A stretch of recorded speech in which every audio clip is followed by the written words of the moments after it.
fois vous avez apporté votre soutien à cette manifestation? Vous savez que quand les douloureux événements sont survenus à nos valeureux compatriotes de Mango, le parti Leni a exprimé son indignation et son soutien à nos compatriotes. Donc la marche d'aujourd'hui répondant à ce double souhait, nous avons accompagné la marche pour témoigner qu'ensemble, si tous les démocrates, tous les républicains se mettaient ensemble, on peut arriver à faire pousser les choses.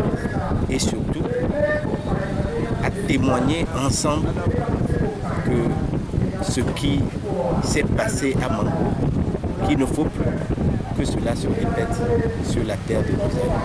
Voilà le sens de la marche que le NI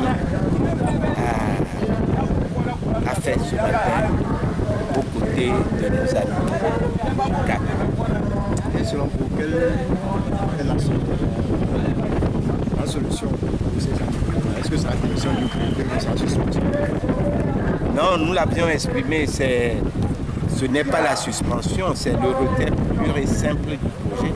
Quand on lit, quand on écoute ou quand on se souvient de la conférence nationale souveraine, les révélations, et quand on voit le rapport de la CVJR, je crois qu'il serait plus sage de dire qu'il y a abandon total de ce projet-là pour le moment.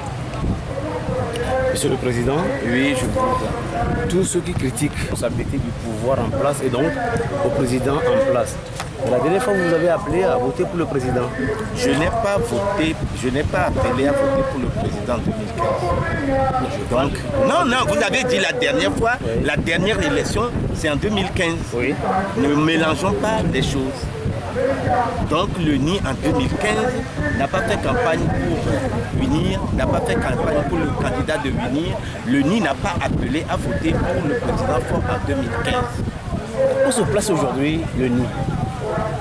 Le NI dans le contexte politique togolais. Mais le NI n'est pas au gouvernement, le NI ne participe pas aux actions gouvernementales, donc le NI est dans l'opposition. Cela est clair. Donc la question ne se pose même pas. Si vous la posez, c'est que vous-même, vous ne faites pas totalement l'analyse politique des choses. C'est-à-dire que désormais, si vos camarades de l'opposition appellent à des manifestations, on verra toujours le NI à leur côté.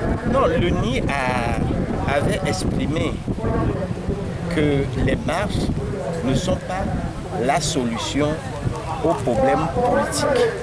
Nous avions marché aujourd'hui. En France, vous avez vu le président Hollande marcher. Quand il y a une indignation, on marche pour exprimer cette indignation. Ça ne veut pas dire que c'est pour une action politique. C'est une action citoyenne. Tous les citoyens devaient aujourd'hui exprimer leur indignation. Donc je crois qu'il ne faut pas mélanger l'action qui est d'exprimer une indignation pour que les dirigeants se reprennent et agissent autrement et agissent dans le sens de ce que les citoyens veulent qu'une décision politique. En dehors de cette affaire de Mango, quelles sont les préoccupations réelles aujourd'hui de votre parti politique? Aujourd'hui, le NI est dans cette dynamique de demander à tous les républicains de s'organiser pour qu'en 2020, nous puissions atteindre le changement, l'alternance que nous souhaitons. C'est-à-dire donc, l'UNI souhaite que toute l'opposition s'organise dans les perspectives des élections présidentielles de 2020 pour faire en sorte que l'alternance puisse arriver et que la République a besoin d'une alternance. La République a besoin d'une loi électorale qui permette aux citoyens de savoir que leur vote a été pris en compte. Voilà la dynamique dans laquelle l'UNI se trouve, le NIR a toujours souhaité qu'il y ait une CENI technique pour que les choses se passent, les affaires électorales se passent avec responsabilité. Il y a aussi les élections locales, ce n'est pas une préoccupation pour le NIR? Non, quand je parle des élections présidentielles, j'inclus toutes les élections parce que l'élection présidentielle est l'élection majeure. Nous devons, en mettant en point de mire les élections présidentielles, je crois que les autres élections trouveront l'unité souhaitée de l'opposition. Pas forcément en 2015, en 2020. Non, l'unité souhaitée en 2020, si nous la mettons en avant, elle permettra qu'au niveau des autres élections, il y ait cette unité-là pour que 2020 se passe dans les bonnes conditions. Président, merci.